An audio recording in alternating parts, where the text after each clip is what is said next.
नमस्कार, मैं कशिश भदौरिया और स्वागत है आपका न्यूज़ टुडे नेटवर्क के स्पेशल प्रोग्राम धर्म चक्र में। 16 मई को वैशाख पूर्णिमा के दिन साल का पहला चंद्र ग्रहण पड़ने जा रहा है। उसी के चलते आज हमारे साथ मौजूद है ज्योतिषाचार्य डॉक्टर सौरभ शंखदार, जिनसे हम जानेंगे कि ये चंद्र ग्रहण किन राशियों के लिए शुभ होने वाला है और किन राशियों पर हानिकारक होने जा रहा है। और साथ ही हम जानेंगे कि चंद्र ग्रहण के समय हमें किन बातों का ध्यान रखना है। नमस्कार सर, स्वागत है आपका न्यूज़ टुडे नेटवर्क के स्पेशल प्रोग्राम धर्म चक्र में। मई में सबसे पहला साल का चंद्र ग्रहण पड़ने जा रहा है, तो सबसे पहले मैं जानना चाहूँगी कि ज्योतिष और ग्रहण का क्या संबंध रहता है। हाँ, सही पूछा आपने। जो ग्रहण होता है वो एक खगोलीय घटना है, जैसे चंद्र ग्रहण है, सूर्य ग्रहण है। तो राहु चंद्र ग्रहण लगाता है, चंद्रमा को ग्रसता है, और केतु सूर्य को। चंद्रमा की चाल 2.5 दिन की होती है, सबसे तीव्रतम ग्रह होता है। शरीर में आत्मा का स्थान होता है, इसका शरीर का स्थान अलग होता है, आत्मा का स्थान अलग होता है। वर्ष में 4 चंद्रग्रहण पड़ सकते हैं, 2 सूर्य ग्रहण, 2 चंद्र ग्रहण। कभी कभी ऐसा देखा गया है कि 5 से 7 ग्रहण तक पड़ सकती हैं, जिसमें 5 चंद्र ग्रहण, 2 सूर्य ग्रहण, या 3 चंद्र ग्रहण हो गए, 4 सूर्य ग्रहण हो गए, इस तरीके से। अब जो चंद्र ग्रहण पड़ने वाला है वो वैशाख बुद्ध पूर्णिमा को पड़ने वाला है, सोमवार को। वैशाखा नक्षत्र में पड़ेगा, शनि का नक्षत्र है। शनि राजा भी हैं इस वर्ष के, बृहस्पति मंत्री हैं। बहुत अच्छा दुर्लभ संयोग होने वाला है। 80 साल बाद ऐसी घटना घटेगी जो वैशाख की पूर्णिमा को चंद्र ग्रहण पड़ेगा। चंद्र ग्रहण का समय सुबह रहेगा 7:58 से लेकर 11:25 तक, और सभी राशियों पर इसका प्रभाव देखा जा सकता है। सर, इस चंद्र ग्रहण के क्या शुभ और हानि योग होने वाले हैं। शुभ हानि के योग बन सकते हैं इसमें। कुछ राशियों पे हानि, कुछ राशियों पे शुभ। क्योंकि चंद्र ग्रहण भारत में दिखाई नहीं देगा, लेकिन राशियों पर इसका असर होता है। अमृत सिद्धि योग, लक्ष्मी योग, सर्वार्थ सिद्धि योग, परिधि योग इस दिन बन रहे हैं। तो अत्यधिक हानि का योग नहीं ही बनेगा, क्योंकि यह खगोलीय घटना है, इसलिए फ़र्क तो इसका सब पे पड़ेगा। कुछ उपाय इस तरीके से बता दिए जाएंगे जिससे हानि के चांस बहुत कम ही रहें। इसमें ऐसी कोई हानि की बात नहीं है, एक टेंडेंसी है। एक हर वर्ष में जो घटनाएं घटती हैं बिल्कुल नॉर्मल टेंडेंसी है, क्योंकि वृश्चिक पे चंद्र ग्रहण लग रहा है। वृश्चिक चंद्रमा की नीच राशि है, जल राशि है। वृश्चिक का अलग ही हिसाब किताब है। वृश्चिक का नक्षत्र स्वामी शनि है। अनुराधा नक्षत्र ज्येष्ठा के कंट्रोल में आता है, और राशि स्वामी मंगल है। इसलिए बड़ा हिसाब किताब उथल पुथल का रहता है। उसकी रेमेडी अभी बता दी जाएंगी, उसमें ऐसी कोई दिक्कत वाली बात नहीं है, किसी को परेशान होने की आवश्यकता नहीं है। बहुत ही साम्य तरीके से जो उपाय बता दिए जाएं वो कर लिए जाएं, इससे अधिक कुछ भी नहीं है। सर, तो ये जो चंद्र ग्रहण पड़ेगा, क्या इससे शेयर मार्केट पर भी फर्क पड़ेगा। और मैं सबसे पहले तो ये जानना चाहूँगी, क्या सच में जो ये ग्रहण पड़ता है उसका शेयर मार्केट से कोई संबंध रहता है। हाँ, इसके विषय में कहा गया है, कृष्ण पक्ष की तिथि घटे, शुक्ल पक्ष बढ़ जाए। एक चीज़ ही क्या बढ़े, सभी चीज़ बढ़ जाए। शुक्ल पक्ष की तरह देखिए, जिस तरीके की टेंडेंसी बढ़ती जाएगी, मार्केट अपने आप बढ़ता चला जाएगा। इसमें कुछ ऐसी बात नहीं है। अब देखिए, कृष्ण पक्ष 24 अप्रैल से जैसे जैसे कृष्ण पक्ष की तरफ बढ़ता गया, उसकी कृष्ण पक्ष की तिथि कम होती गई, मार्केट में अचानक मंदी आती चलेगी। कल से मार्केट बड़ा संतुलन में है। जिस तरीके से ग्रहण पूर्णिमा को शुक्ल पक्ष ही बढ़ता है पूर्णिमा पे। जनरल जो मार्केट का क्राइटेरिया है वो मैं पहले ही बता चुका हूँ। अमावस्या और पूर्णिमा को देखकर ही, चंद्रमा और बुध बृहस्पति को देखकर ही निकाला जा सकता है। तो शुक्ल पक्ष की तिथि जैसे जैसे बढ़ती चली जाएंगी, वैसे वैसे मार्केट अच्छा होता चला जाएगा। जो ये चंद्र ग्रहण पड़ने वाला है उसका किन राशियों पर सबसे ज़्यादा प्रभाव होगा, और उससे बचने के लिए क्या उपाय किए जा सकते हैं। मन का स्वामी है चंद्रमा।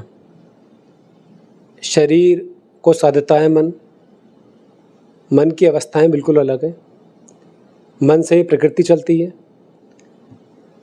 2 स्वर कहे गए हैं, सूर्य स्वर और चंद्र स्वर। मन का स्वामी चंद्रमा, सूर्य स्वर चंद्र स्वर का कारक होता है। अगर चंद्र शरीर में बिगड़ता है, चंद्र की स्थिति बिगड़ती है, तो तरह तरह के मनोवैज्ञानिक रोग हो जाते हैं। वृश्चिक राशि चंद्रमा की नीच राशि है।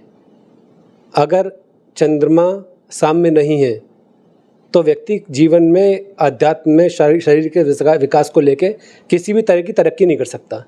इसलिए मन को साधना बहुत ज़रूरी है। कुछ ऐसे ध्यान प्राणायाम हैं, उनके माध्यम से मन सुधर सकता है। चंद्रमा की राशि कर्क, मीन राशि, जिस पे 7.5 लगी हुई है, पूर्ण 7.5 लगी हुई है कुंभ राशि और वृश्चिक राशि, इन 4 पे चंद्रमा का इम्पैक्ट आ सकता है। अलग अलग जन्म पत्री के हिसाब से अलग अलग इम्पैक्ट आते हैं। किसी राशि में, किसी पर्टिकुलर जन्म पत्री में अगर चंद्रमा 6, 8वें, 12वें भाव में बैठा है तो वैसे ही विषकारक योग बना देता है। तो उससे बचने के लिए कुछ अभ्यास ऐसे हैं। बाकी सब पे तो चंद्रमा की स्थिति सही रहेगी, ऐसा कुछ होने वाला नहीं है। लेकिन एक अभ्यास है, एक बहुत छोटा अभ्यास है, जिससे व्यक्ति शारीरिक, मानसिक और आर्थिक तीनों स्तर पे अच्छी तरक्की कर सकता है। आपको शांत होकर बैठना है, बिल्कुल साइलेंट होकर बैठना है, मोबाइल साइड में रख के, और एक ऐसे आसन पे जिस पे 15 मिनट बिना हिले डोले बैठ जाएं। शर्त ऐसी रहेगी कि स्पाइनल कॉर्ड बिल्कुल सीधी हो। किसी भी समय, जिस समय आपको उदासी वगैरह ना हो, थकान महसूस ना हो, 15 मिनट के लिए बिल्कुल शांत होकर आसन पे बैठना है आपको, और बिल्कुल चुप होकर आंखें बंद करके बैठ जाना है। किसी भी तरीके के ख्याल आए या कुछ भी आए, कुछ भी नहीं करना है उसमें, केवल बैठना है और चुपचाप होकर बैठना है। जिस तरीके से सांसों का क्रम हल्का होता चला जाएगा, श्वास का क्रम हल्का होता चला जाएगा, उसी तरीके से विचारों की गति रुकनी शुरू हो जाएगी। इससे मन का संयम आ जाएगा, इससे चंद्रमा का संयम आ जाएगा। जो ब्रेन में ट्रैफिक चल रहा है विचारों का, वो रुकेगा। किसी भी स्थिति को पहले से बताया जा सकेगा। इंट्यूशन, मेंटल फैकल्टी जागृत हो जाएगी। इससे आपको पहले से पता होंगे कि भविष्य में कैसी घटनाएं होने वाली हैं। लेकिन थोड़ा समय लगेगा, आपको थोड़ा साधना पड़ेगा। किसी भी राशि के लोग, मेनली इन 4 राशि के योग तो हों ही, किसी भी ऐसी राशि के योग अगर इस अभ्यास को करेंगे तो बहुत न्यूनतम ग्रह दशा तो देखिए आनी है। ज्योतिष शास्त्र का केवल इतना सा प्रावधान है कि आप जो कर्म पहले से कराए हैं उसके परिणाम है, वो बन चुके हैं, वो आने हैं। कोई भी ज्योतिषी, कोई भी देवता या कोई भी ब्राह्मण ऐसा कहे कि कर्मों के परिणाम बदले जा सकते हैं, तो ऐसा नहीं है। कर्मों के परिणाम नहीं बदले जा सकते, लेकिन कुछ शुभ कर्म करके अच्छे कर्म बनाए जा सकते हैं, इससे उसके परिणाम अच्छे हों। तो अगर आप इस दिशा में काम करेंगे तो आपको काफ़ी राहत महसूस होगी और इन सब ग्रह दशाओं का ज़्यादा इम्पैक्ट नहीं पड़ेगा। तो कौन सी राशियां ऐसी हैं जिनके लिए ये चंद्र ग्रहण शुभ होने वाला है, और उसमें उनको किस चीज़ को लेकर फ़ायदा हो सकता है? वृष राशि है, बुध की दोनों राशियां हैं, मिथुन है हो गई, कन्या हो गई, वृश्चिक राशि भी है।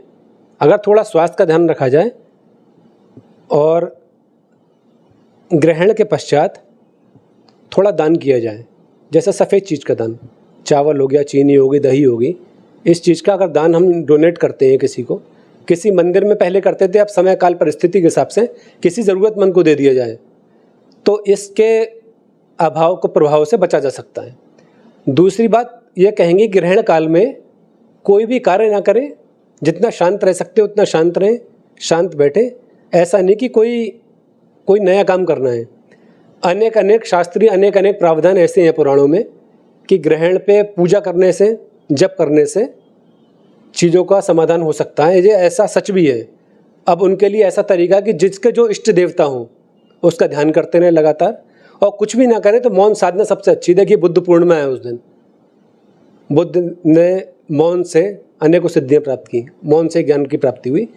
तो कैसे ऐसा कोशिश करें कि जितने समय तक ग्रहण पड़े उतने समय तक शांति का अभ्यास करें, मौन का अभ्यास करें। इससे बहुत ही सुलभ हो जाएगा। ज़्यादा कोई उपाय नहीं करने, बिना पैसे के, बिना खर्च के कोई उपाय नहीं करने। अगर आप कर सकते हैं तो शांति का दान करिए। जितने समय ग्रहण पड़ रहा हो उस समय एक दिया जला दिए देसी घी का, वो दिया जलता रहे, आपका मन जाप चलता रहे, या आप जिसे भी पूछते हैं उसका ध्यान करते रहे, वैसा जाप चलता रहे, और कुछ भी नहीं कहना है। जो ये साल का पहला चंद्र ग्रहण पड़ने जा रहा है, तो ये कहाँ पर पड़ेगा सर? भारत में चंद्र ग्रहण नहीं दिखाई देगा। दूसरे देशों में, अमेरिका, ऑस्ट्रेलिया, ब्रिटेन, जर्मनी, इन पे दिखाई देगा। भारत पे चंद्र ग्रहण की इतनी इफेक्टिविटी नहीं आएगी, क्योंकि ये खगोल घटना है, इसलिए पूरे सौर मंडल पे इसका फ़र्क तो देखा जा सकता है। राशियों पे फर्क पड़ सकता है, सूतक नहीं लगेंगे, फिर भी वही उपाय करने होंगे जैसे ग्रहण में किया जाता है। जैसे प्रेग्नेंट लेडी को बाहर नहीं निकलना है, जो भी उसके उपाय हैं कि गेरू लगा लिया जाए या लाल कपड़े पर लगा दिया जाए, उससे बच के रहा जाए, कुछ भी ऐसा खाया पिया ना जाए, वो सारे उपाय तो वही हो सकते हैं क्योंकि चंद्र ग्रहण, चंद्र राशि पे इसका फर्क पड़ेगा। दो चीज़ें जन्म पत्री में या ज्योतिष में इम्पॉर्टेंट होती हैं, जन्म लग्न और चंद्र लग्न। चंद्र लग्न उतनी ही ज़रूरत वाली चीज़ है जितनी जी जन्म लग्न होती है। चंद्र लग्न के हिसाब से मौसम विज्ञान, मार्केट, मेदिनी ज्योतिष, सूर्य विज्ञान, दिनचर्या के कारण अभाव और प्रभाव सब चंद्र लग्न से ही देखी जाते हैं।